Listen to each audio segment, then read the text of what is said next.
We have a saying around here. Oh, yeah? Yeah, no brains, no headache. Well, hello, boys. What's up? What's up?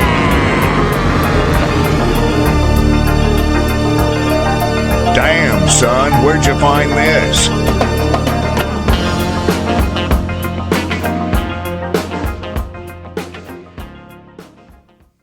Welcome to No Brains, No Headache Podcast, episode 225.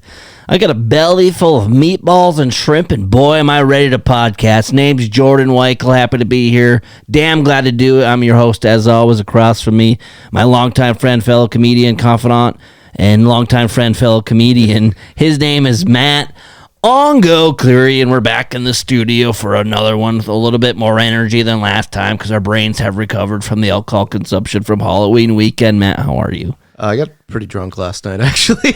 Last night?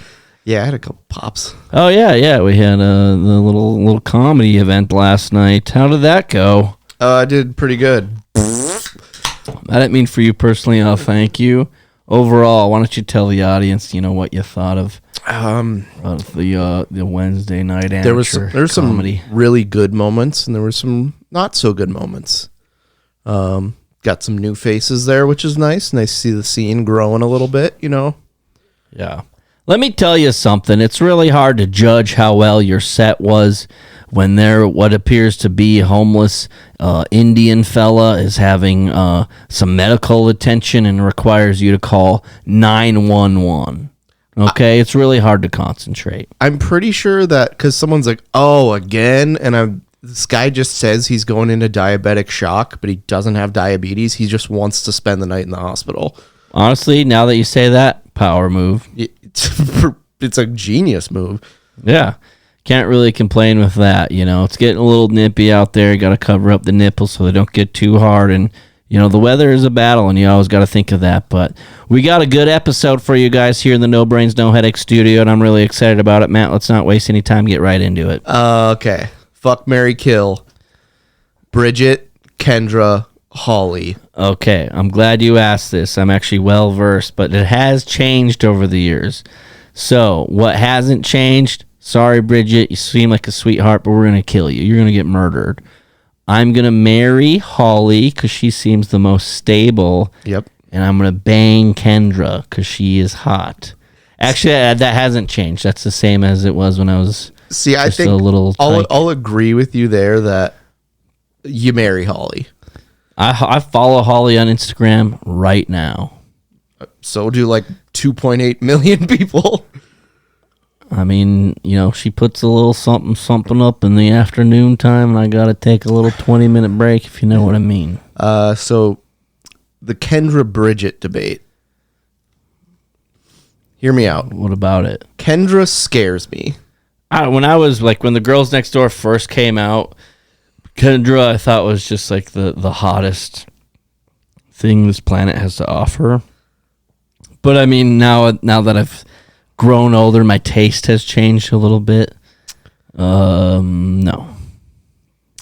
I will agree. I would have a night of fellatio, but I do not want to hear her laugh. You know her laugh.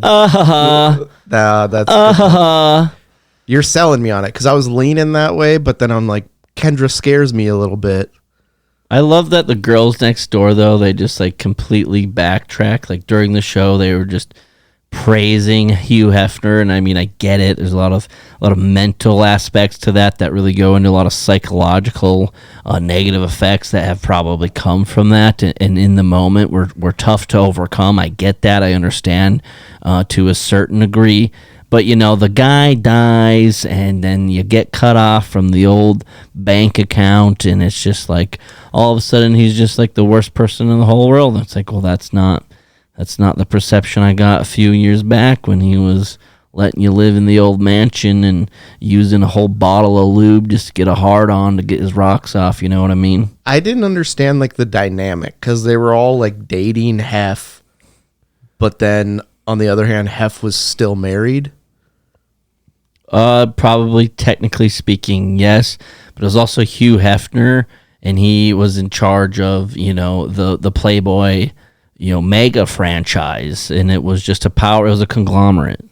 It was a conglomerate, and that's what it was. And so women would go to the Playboy Mansion parties, like I want to say both Kendra and Bridget, maybe even Holly as well, but I'm pretty sure Kendra and Bridget, the way they got to start dating Hugh Hefner was they were invited to be like drink ladies or bikini models like at the party, and it's as crazy as Hugh Hefner just being like, I want to sleep with you. And you're not going to say no.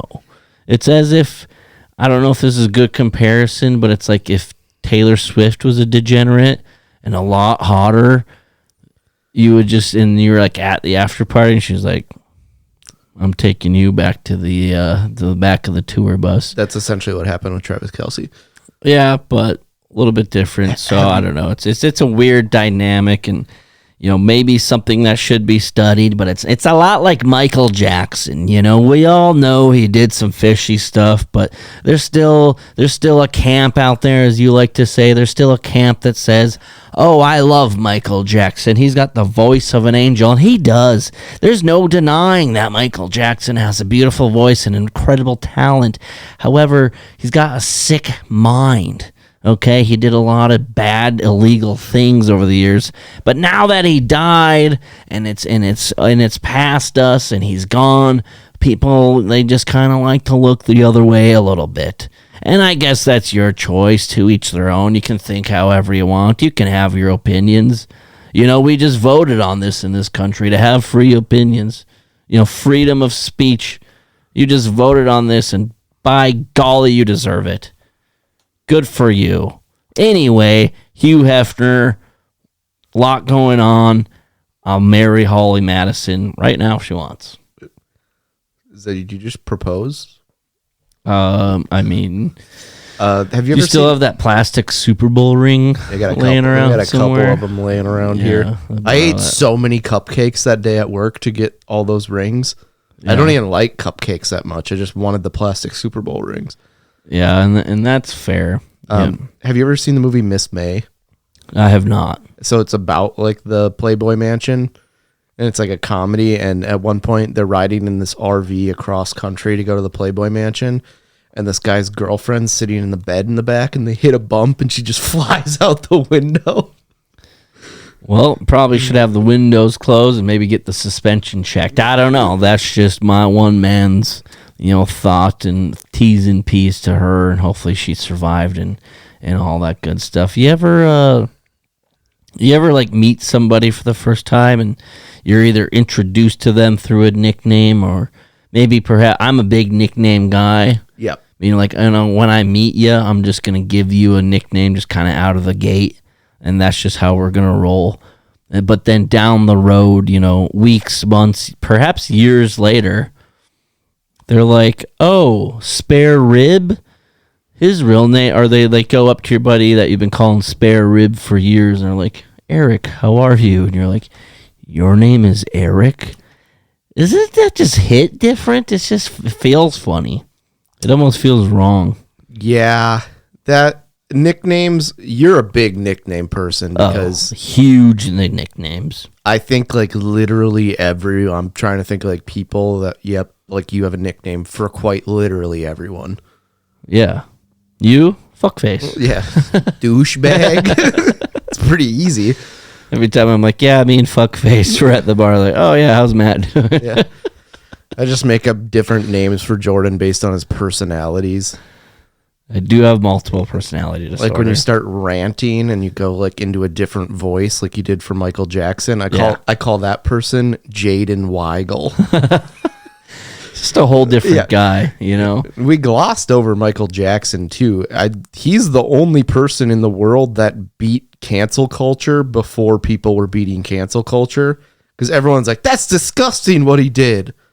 But Thriller's pretty sweet, isn't it? Yeah, I thought you were going to say beat cancer. Like, well, yeah, nicknames. That'll happen. I don't know. It's just like to me, it's like, when you hear the person's real name, it's just you kind of bring them down a couple notches.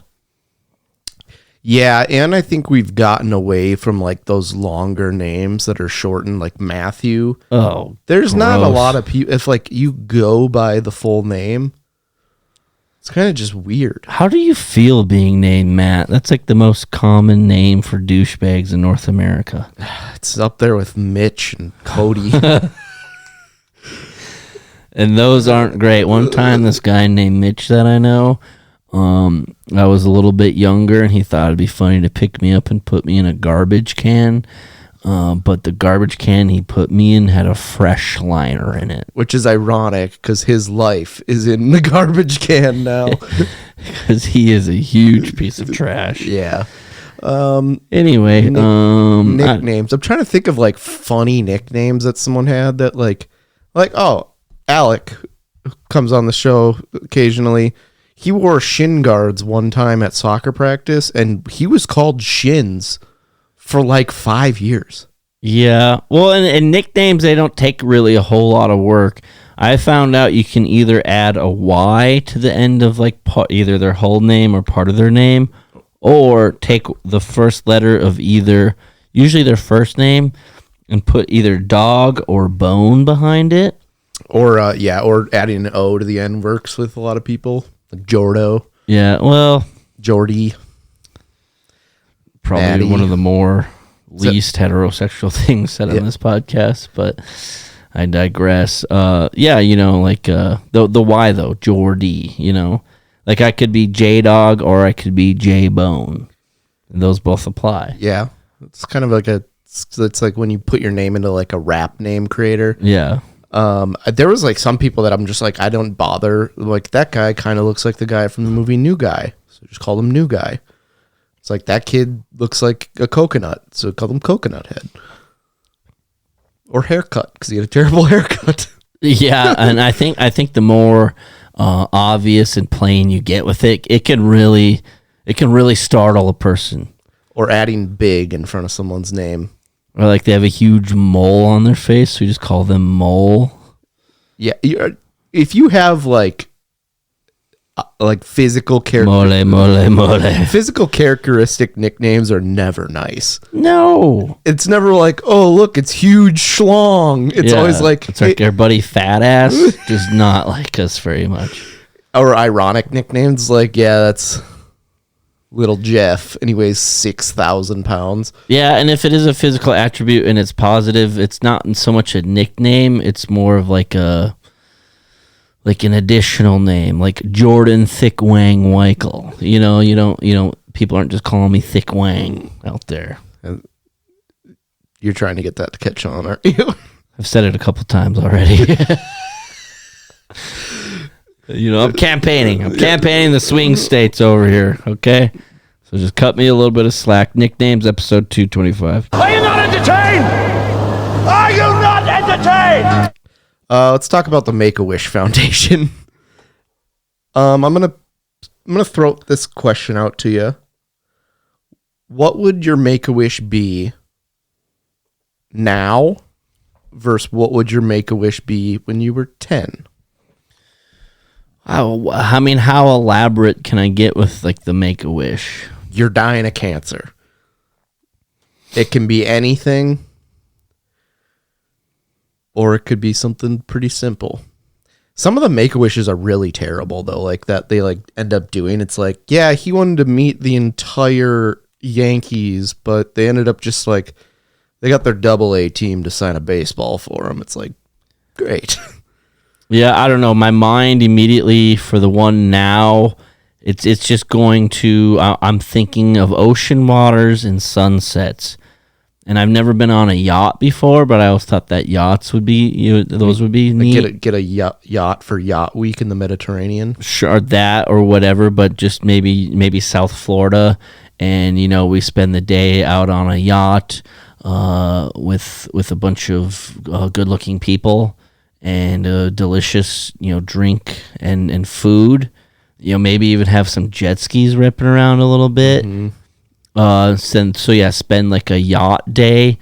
And then at the end of the day, I think I want to go to a concert of some sort because concerts are pretty sweet. Live music rips. and I wanna have some box seats. I want to have the up front. I pretty much just want to have access anywhere. Box seats, like pit passes, backstage. And if I'm not meeting, Creed, I'm gonna be upset. Pretty much. Yeah, I mean that's a good one. That's like a day Make-A-Wish. Can't do those? Yeah, you can. It's your wish. You can do whatever you want. So that would be me now. Me back in the day, big sports fan as a child. So I was probably just like, what if 10-year-old you ended up on the Love Boat with the Vikings? oh, that would be sweet. Just It'd probably explain a few things. Just doing a bunch of blow with Fred Smoot. And why not? I'm dying of cancer, so who gives a shit at that point? Let's live it up because they don't have we're not here for a good time. We're here for we're not here for a long time. It could go either way. The doctor's like, no, seriously, this kid's going to die in a week. Like, make sure you have fun with him. Yeah, I would probably just be like, I just want to hang out with like the Minnesota Vikings or Randy Moss or something like that. Yeah, mine kind of switches because like now a lot of times like as you get older, it'd be like, yeah, I want to like hang out with some hookers. I think when I was 10, I'd be like, I just want to see the biggest boobs I can. Has that switched? Is that no? Because now I'd be like, I want to be the bench coach for the Chicago Cubs for one game. That is an interesting one. Or like, yeah, just something like that. Or like, I want to hang out with Clark the Cub for a day. I'm surprised yours isn't like, I want to drink 27 beers and not have to go to work the next day. Oh, that'd be nice. You get a used PTO. Your Make-A-Wish is just like an average Friday. What's your Make-A-Wish? Get the afternoon off on Friday. What's your Make-A-Wish? You gotta work 4/10s. What your Make-A-Wish is you want a large pizza delivered to your office on Friday? Yeah. Only one topping. You want to get picked up in your own personal limo with the cheese pizza and the Grinch playing and get driven to your favorite toy store? Sounds a lot like the plot of Home Alone 2. That is the plot of Home Alone 2. I love the limos around here are clearly limos that they bought from like South Florida that were like, I went in a Hummer limo. And everything was so old. It was like the first plasma screens that just didn't work anymore. There's just... In general, are limos like a dying thing? I don't think anyone really... people use them here to go look at Christmas lights. See, and that's ridiculous. But I can understand... I mean, it's super fun to just drive around and... It's way more fun now. It sucks going with like kids. It's like a party bus, but it's a limo. So I can understand that. But, really, how often is that happening? Who knows? I don't want to know. That's fine. I think nowadays, like if you're getting somebody to drive you around from A to B to C, I think you just get a really nice like luxury SUV with like a lot of foot space in the back. Yeah. Or just go to... Or one of the Sprinter vans that's all decked out inside. Or just don't go anywhere. Rent like a private room at a place. I'm talking about like celebrities and like, public figures who are worth a lot of money living in a city as if in New York City, man. I'm not talking about the fucking average person in Bismarck, North Dakota. Sorry. I'm sorry I blew up. New York kind of scares me though. And it should. It should. It's a large city, a lot of noises. And you don't like either of those. So that's why I don't think you're going to like New York City. I like Chicago, though. It's weird. That's different. That's not different. That is weird. It's not different at all. But not really sure what's going on with my computer here. It just like keeps like where did that go? Do we have a rundown? Yeah. Oh, there it is. There it is. Make-A-Wish. I don't know, Matt. Is this your I have cancer announcement on the podcast? Because we have been occupied recording a podcast. Please don't come in here, please. Or come in just very... Oh, wow. Pizza? Oh, sweet. Thanks. Oh, nice. Oh, sweet. Oh, thanks. I appreciate that. You can come in. What is this? Oh, what the heck? Oh, nice. I thought that was Matt's cat. All right, NBNH first. We got some breadsticks delivered. Bring those puppies back up here? What are you thinking? I've been in the camp. You got me on this whole camp thing now. But there's a lot of sports going on. We just had the World Series wrap up not too long ago. We got football going on, and you have all these like content companies and whatever. Like you have like Barstool and all their little fucking brothers and half retarded sisters and shit like that. And you have all these live streamers where they're like, "Oh, you're gonna watch us watch the game." And what I don't understand about these people is that there's never like 12 empty beer cans next to them, which I'm confused about. See, there's two schools of thought here. Let's break it down analytically. As someone that's never really done or watched those, I would say that they're probably pretty similar to a podcast where you want to have good content with it. So unless you're going to get absolutely obliterated. What's not good about getting absolutely obliterated? No, then it's good. But if you're like, a lot of these guys are just like, it's their job. So they got to sit there. And most of the time it's watching their favorite teams. They're like invested into the game. Do you know what I do when I watch my favorite team? I drink myself to misery. It's different when you're a Minnesota Vikings fan. It just is. Yeah, it is stressful. These are pretty good. You're raw dogging them? You're not even doing any sauce? Do you want some sauce? No. Matt, that's just bread. That's just a roll of bread. Oh, you feel the heat coming on? Yeah. I need something to soak up the 14 bowls of soup I had today. Here, you're not even going to have a little bit of this? Here. I just did that for you. All right. This is ASMR for the next 10 minutes while we eat breadsticks. This is some of the best podcasting production in the upper Midwest. Oh, wow. It's nice and warm. I never realized I never got Papa John's. There's a Papa John's like Is it okay for double dip? Yeah, I don't care. Dude, PJ's, better ingredients, better pizza, subtle racism, Do you see that? Well, Papa is pretty racist, but have you seen the kid that like started out just making videos of himself at Papa John's, like he works there, and now he's on their like national commercials? Which is a shocker.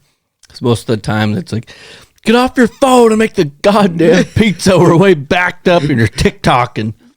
It's ridiculous. But I don't know. I think it's weird, like if me and you did like a live stream, and I think we have before.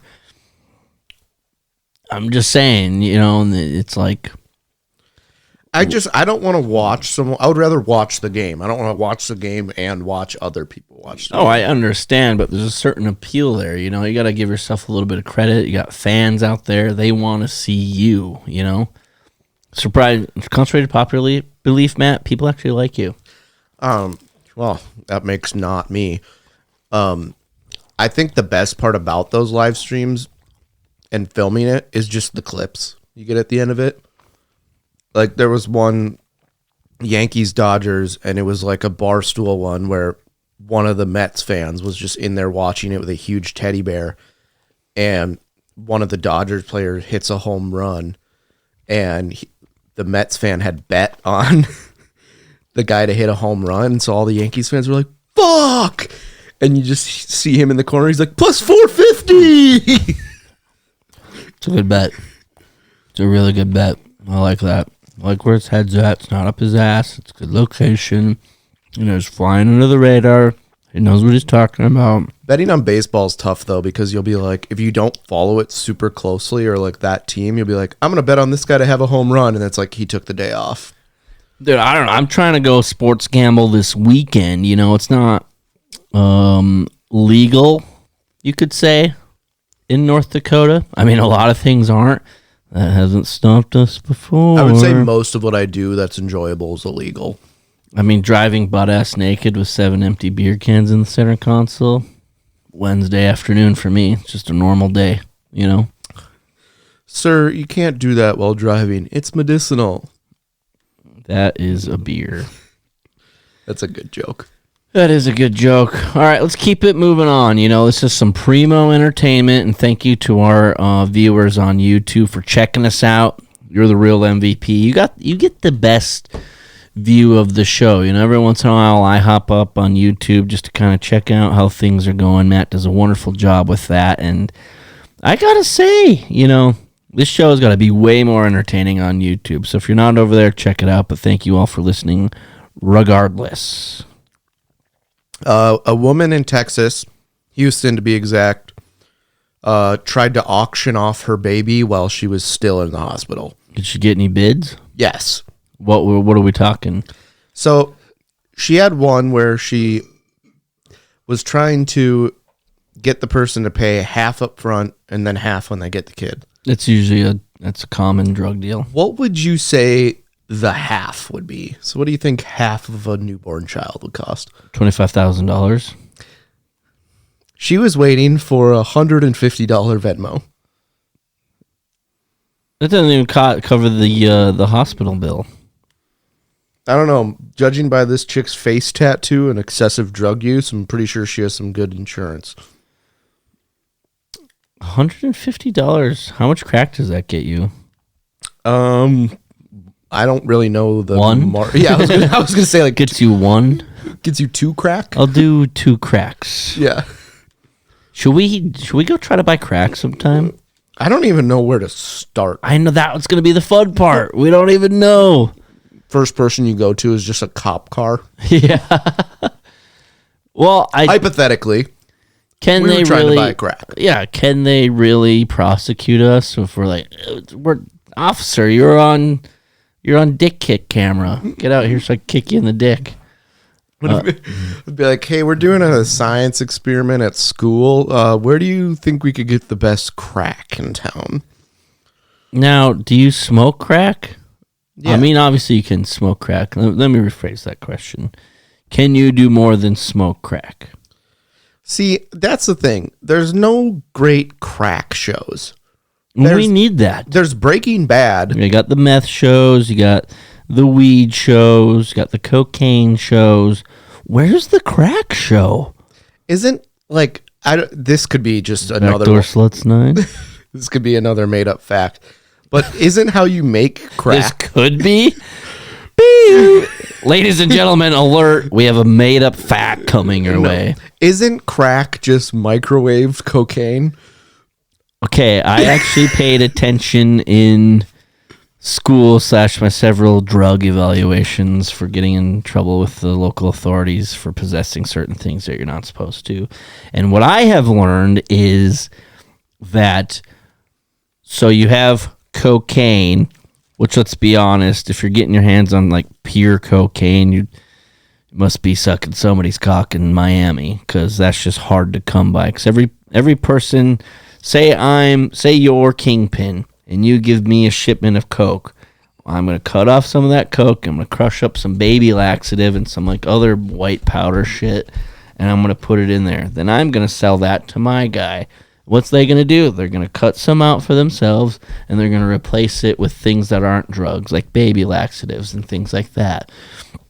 Now, I think when crack comes into play, it's when that cocaine gets down to 50%, like 50% of this is actual cocaine, and then the other 50%, it's like when actual drugs that come out to some sort of white powder, because, I mean, you can't just crush up like a blue or orange pill and then put it in to your cocaine, because then people are like, no, I don't want this shit. I can see right there that you crushed up an Adderall. It's very obvious.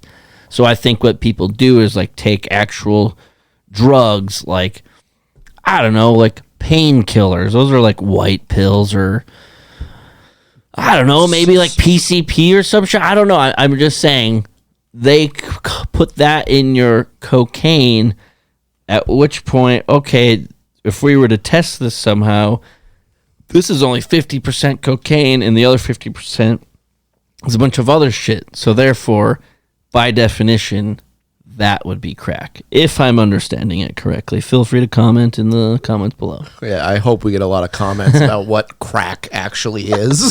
So we did something right. Yeah, it's like we got the most engagement in NBNH history when we asked, what is crack? We put all the comments together and we learned how to make crack. Yeah. So that's what I think what crack is. It's when your cocaine gets to under 50% or whatever the number is.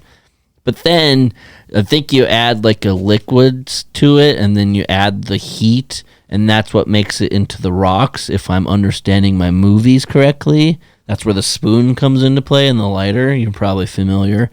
And then that becomes like a rock form. Why would you say you're probably familiar?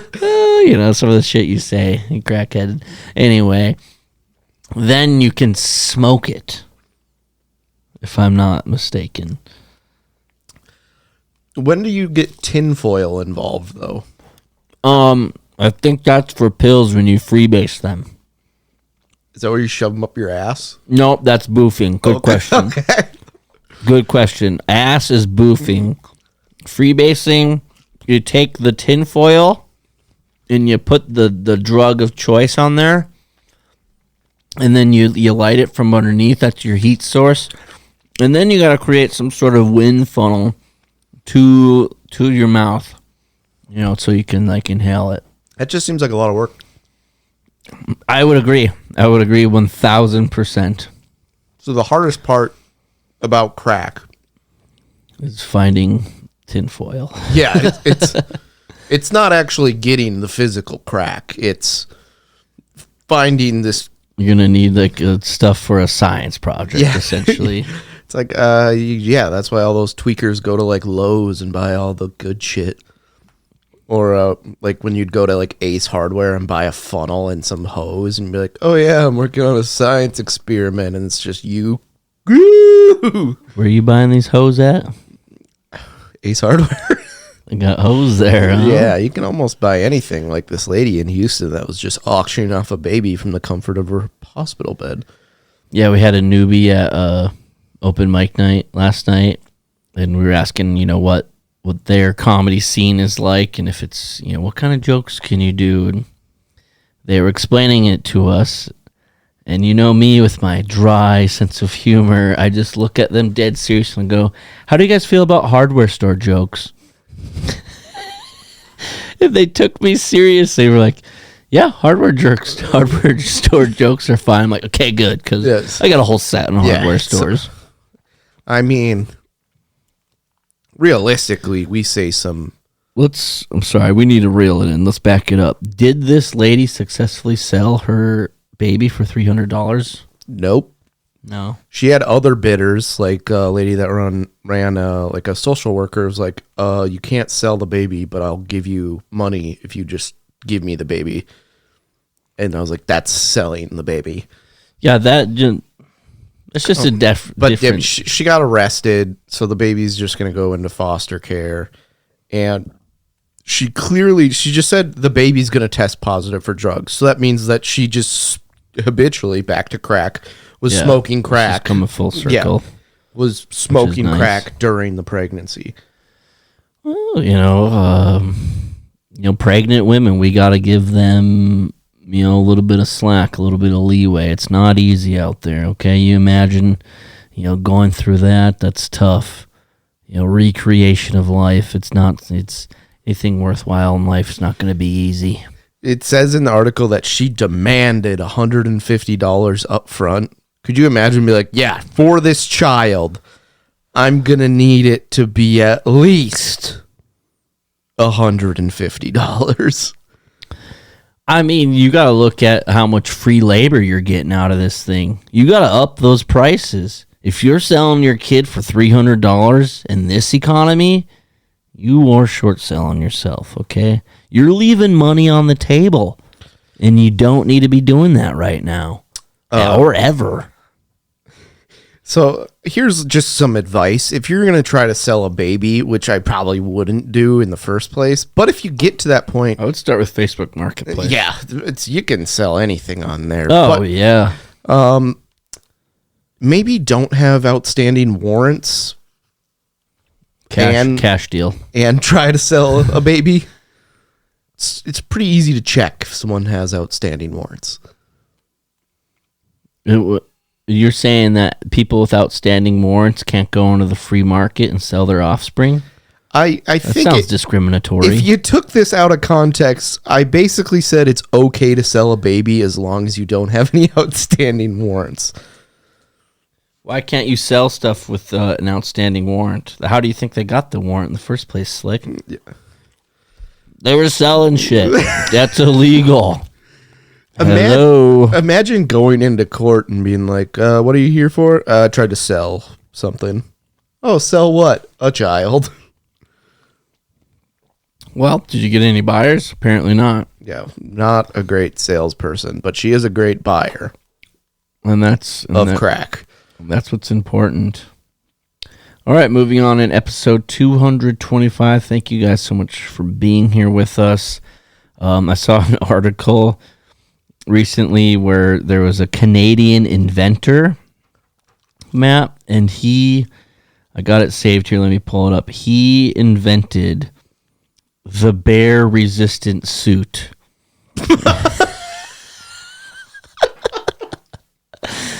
So, Canadian inventor Troy Hertubise, I don't know, something. Troy H. was testing out his bear-resistant. He just has a buddy taking his rifle and just shooting rounds at him. Did you just see that? So, essentially, this bear-resistant suit is just like in the... He just had him hit him with his car. Yeah, hit him with a little ghetto gospel. This is the greatest thing I've ever seen. Yeah, I know. I've been keystering this one for weeks. But for the listeners at home, viewers out there, if you just want to imagine, if you ever seen the movie Iron Man, his, what'd you call it, prototype? The first suit? The first suit he has where it's just like bulky and like you can hardly move. Like, Matt, you saw the clip. Excuse me, this Diet Dr. Pepper, man. We got to figure it out. He can barely move and it's just clunky, which for me begs the question, if you're out in bear country, what are some activities that, say you're out in bear country, wherever that may be, Alaska, Montana, wherever the wildlands take you, what kind of activities are you doing out in nature? I'm assuming you're hiking, hunting, fishing. Okay. Now, you saw the mobility of this suit.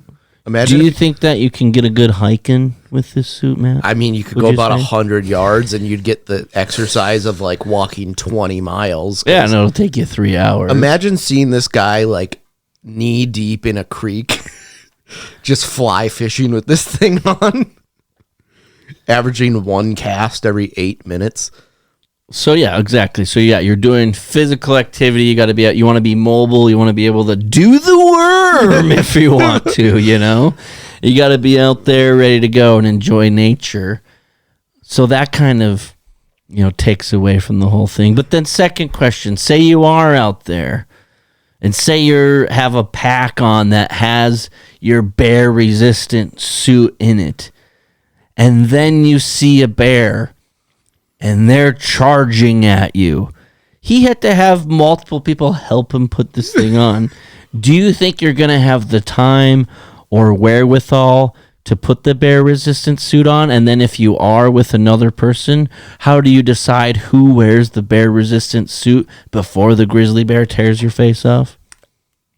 I don't see the practicality for it, especially because you know what else helps you get away from bears? Shooting them.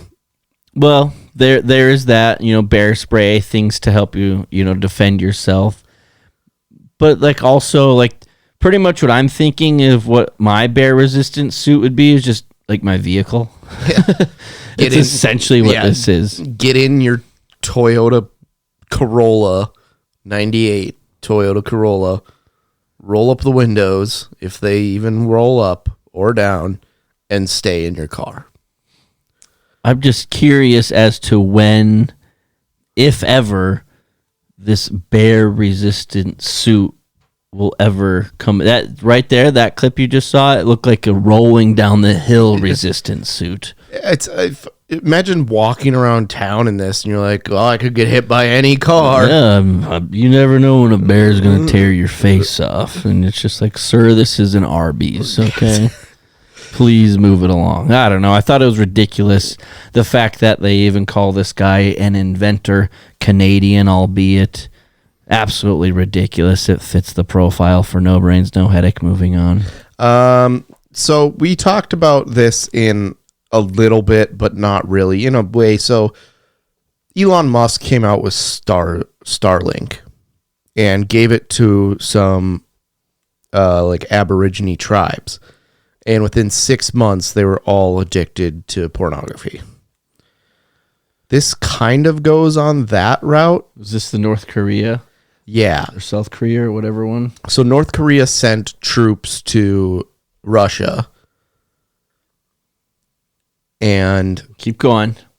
I'm sorry, we were having some technical difficulties. So we're even recording still. They sent troops to Russia, and it turns out when you give North Koreans internet freedom, the quote was they were gorging on pornography. Yeah. Which I don't think you can really get lightly into it. I'm not really sure what's going on right now. I said Russia and North Korea, so you're just being hacked right now. Honestly, it looks like it. But you notice my time adjusted itself. Oh, nice. It was 5:28 p.m. for a good week there. North Korea porning out. Yeah. I mean, seems like a pretty normal male response. Yeah, worth dying in a war. You got to just tug one off for a couple days. What? I mean, do you remember the first time you discovered the internet and the female nipple? You know, it's an anomaly that people can't comprehend very easily. You know, your emotions are through the roof, your mental health, you don't know how to process it, your physical health. The other day somebody was like, why are humans so afraid to get up on stage? You know, Jordan, you do it so well, you're such a natural. Why can't everybody do that? I said, I don't know. I don't really have an answer for that. But I think people are so afraid to get up on stage, you know, for example, side tangent here, is because it is quite literally a physiological response that feeds into your psychological response of when you get up on stage, and it still happens to me to this day. The other day I handed the microphone to somebody for an announcement, and I thought I was going to slip out of their goddamn hands. Sweaty hands. Okay, I get sweaty hands. You start shaking, okay? Your heart rate increases. Your pupils dilate, okay? You almost get the hairs in the back of your neck. You know, you're breathing heavy. And these are all things that your brain and your body are all bouncing back and forth from each other because you're nervous. Because I don't really know why, you know, getting in front of a group of people is so difficult. But our body sure fights it. It's almost like a fight or flight, but it's not. It's really weird because, like, first-time comics that we've, like, sometimes people that don't even want to go on stage, and we basically just start chanting like we do and get them to go on stage, they're always really funny. Yeah, they do well, and I do understand it. I'm not taking away anything from... I mean, but you're putting a ball on the tee for them. Like, if you strike out, then... Yes. And Matt, if you and I were to look back at our comedy career, you know, Matt and I did a show before we ever did an open mic, but I think we would have treated that first open mic the same where, you know, how many times do you think you rehearsed before that first show? Twice. Okay, that's such a lie, but like for me, I was rehearsing over and over and over, and like I remember I got to the point where I was like, I don't want to sound like a robot. I should almost, you know, tone it down a little bit. Where now I don't have to rehearse as much. So I'm not taking anything away from a first timer. They always do a great job. The crowd receives them well, and we appreciate, you know, as fellow comedians, them getting up there and doing it. But I think they're extra prepared. and that excitement, like I just mentioned a moment ago, all those things are happening in your body, and so you don't want to fuck it up. But then, just like anything, like you have a couple beers one day, and then a few more the next day, and a few more the next day. Your tolerance is gonna build up on that, and it's the same with public speaking or entertainment or whatever. Or I have experienced it personally, whereas I still get a rush going on stage, but it's nothing compared to that first time. That first time I got on stage and absolutely crushed. In the moment, I look back on these jokes now, I'm like, wow, that is the dumbest thing I've ever heard in my life. But I could hardly sleep that night because I was just so excited. Yeah, those first shows for me kind of sucked because I would go to work the next day because we did them on Thursdays. And I would be the same way. I couldn't really sleep. I'd just be sitting there at 1:30, just kind of staring at the ceiling because your adrenaline just spiked. Yes. But now it's different. It's a huge adrenaline rush, and I'm not really sure how we got here. From North Koreans looking at pornography to the physiological responses of stand-up comedy. And that's just what No Brains, No Headache is, and it's a beautiful thing. Within 30 seconds of a woman selling a baby, we went in depth on crack. Yeah. Well, want to know what I had for lunch today? Crack. Want to know what I had for dinner? Was it crack? You got it. Although she's eating a corn dog during that scene. I don't even know that, but hey, best of luck to the Koreans and their pornography adventures.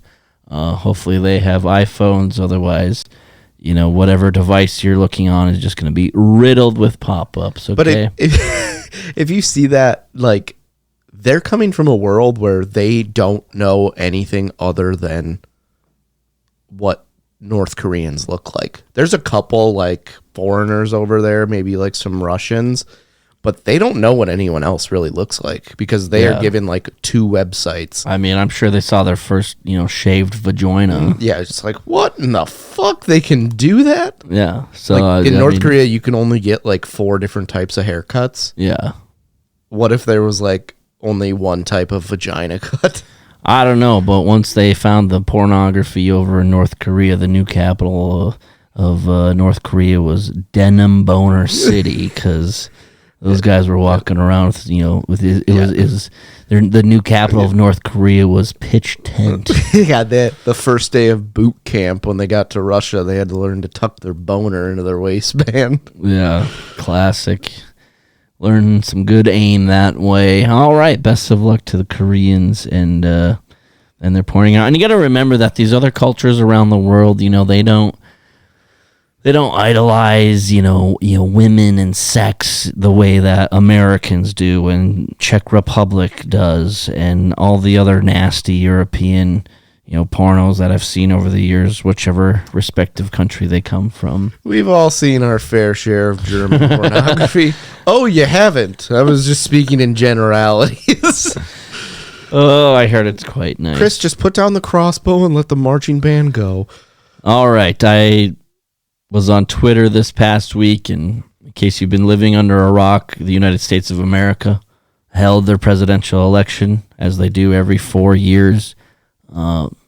Regardless of where you stand, this podcast doesn't really take a side necessarily, and I hope we can all just respect the results. Donald Trump did win the presidency.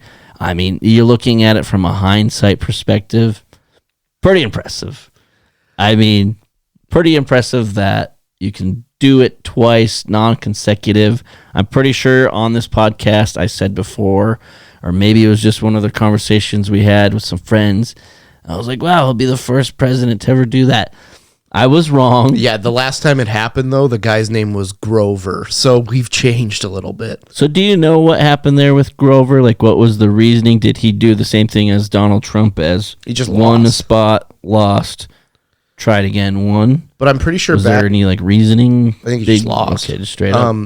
But the fact that that happened, but there wasn't term limits back then. They didn't have term limits until FDR was in the White House for 4 years, and they're like, we might need to do something different. 4 years? 4 terms. Okay. I was like, well, Yeah, Yeah, I was I'm probably pretty- getting tired wheeling that Pretty good. wheelchair son of a bitch around, But I just thought it'd be funny to end Twitter, if you're not on there, X, whatever you want to call it. It is such an entertaining platform. I recommend it to everybody. Give me a follow. I like to think that I have some pretty dynamite tweets. Others could probably disagree. But there's just so many funny tweets that I would like to go through. That one, these are the wrong. Okay, went a little. Okay, hold on. Okay, so these are just funny election tweets that I saved. There's like a million out there, but this is what I came up with. One tweet in particular was, Elon is such a dumbass. He spent $44 billion on Twitter, and all he got was control of all three branches of the federal government. Oh, this is actually the North Korea thing that you're responding to. This is a picture of Kamala Harris, having an interaction with a supporter of hers. And the quote is it too late to do Rogan? We live in a world where I'm not going to say it changed the election results, but comedians and podcasters directly affected how people voted. Yeah, I mean that could be one variable, one avenue you could go down. Maybe at the end of the day, people were just, I want my voice heard, so I'm gonna show up and blow up. And it is crazy, we are one vote in hundreds of millions of votes. But this one is a picture of Donald Trump when he was doing his whole McDonald's thing. He's got an apron on, his white shirt, red tie, and it looks like he's at the fry machine. And the caption is, 2 weeks ago, he was just a humble fry cook, and now he's about to be president-elect of the United States. God bless America. Oh, man, that's good. This one said, y'all let a felon get in office? Okay, and you let a felon get you pregnant twice, but we ain't say none about that. I don't know. Yeah, that's a... Who else has to pretend to be extremely liberal and heartbroken at work tomorrow for your job security? Oh, here's a good question. Go ahead. Let's talk about abortion. Great. How many abortions do you think Donald Trump has paid for? Probably a shitload. Yeah. Probably not all his. Yeah, I was going to say like 6.5 over under. Oh, I was going to say like 45-ish. It's like one for each number of presidency he was. That one's for Samuel Adams. Was he a president or is that just a beer? I believe he was the third president of the United. I do not. We quote really me on not. that. We got to get away from history and facts. All right, so I did find this clip too, and I do really mean it. From the bottom of my heart, I hope that we can all just come together after this election. Regardless of if you're satisfied with the results or not. Really at the end of the day, what other choice do we have? And I'm going to play this clip. It is about 2 minutes long, but I do think it's worth it. I want all of you, our listeners, to hear it. Matt and I have a platform to get the word out, and every once in a while, I do like to have a serious note, even though all we do is joke about, underprivileged people getting access to the internet and going on porn binges, and talking about, how many beers we had over the weekend. And guess what? That's okay. That's our American right. But this is a CNN clip, just in case you were going into it with any bias. This is a clip from CNN. I want you to listen to it because I think this gentleman, I don't know his name, Scott Jennings, I believe. He's a senior political commentator for CNN. He said this at about 3:30 in the morning of the election night. And I think it's some really powerful words. If you guys wouldn't mind just taking a minute or two here to listen to what he has to say. Okay. It's loading. It's still loading. Okay, let's watch again, shall we? Okay. Nothing's happening. Okay, Matt, fill the time. I'm going to figure this out. I mean, we can always just we can end the episode here and play this because I don't think we can put it on YouTube depending on the clip because they get mad at you if you take news things. So Matt, I literally watch live college football on illegal YouTube streams every single weekend. On YouTube? Every weekend on Saturday. Here's a pro tip for you guys. If you don't have like ABC or CBS or whatever and you want to watch college football, go to YouTube. Type in college football live. Literally every single game will be at your disposal. Okay? And it's all illegal streams because it's random people. Really? But for the sake of it, I'm going to get this figured out. Matt, why don't you tell our listeners like how they can get more involved, and we will end the show with this clip. Yeah, so just follow us on social media at No Brains, No Headache. You can just follow us on Twitter, Instagram, Facebook, TikTok, and watch the show on YouTube. You can also leave us a review and rating on Apple Podcasts.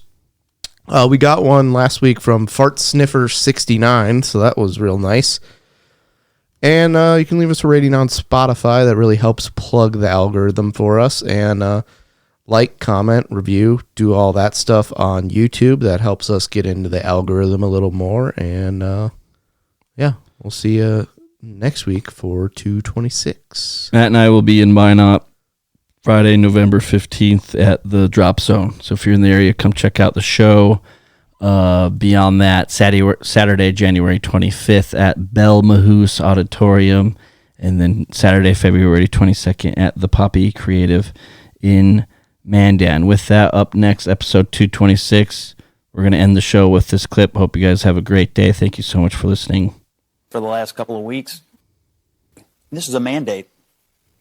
He's won the national popular vote for the first time for a Republican, for the first time since 2004. This is a big deal. This isn't backing into the office. This is a mandate to do what you said you were going to do.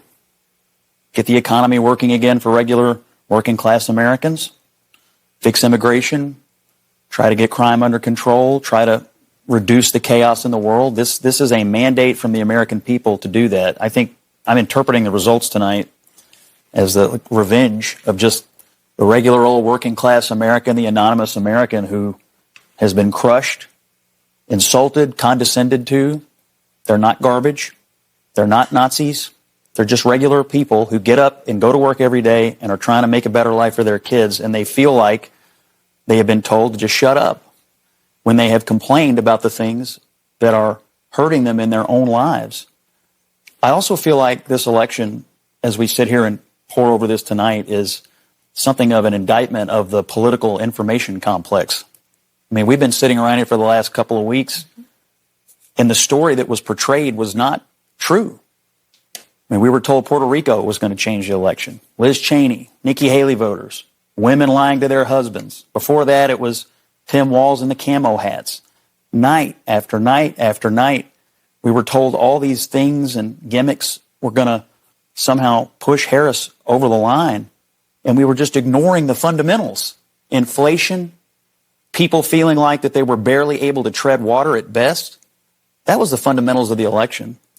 And so I think that both parties should always look at the results of an election and figure out what went right and what went wrong. But I think for all of us who cover elections and talk about elections and do this on a day-to-day basis, we have to figure out how to understand, talk to, and listen to the half of the country that rose up tonight and said, we've had enough.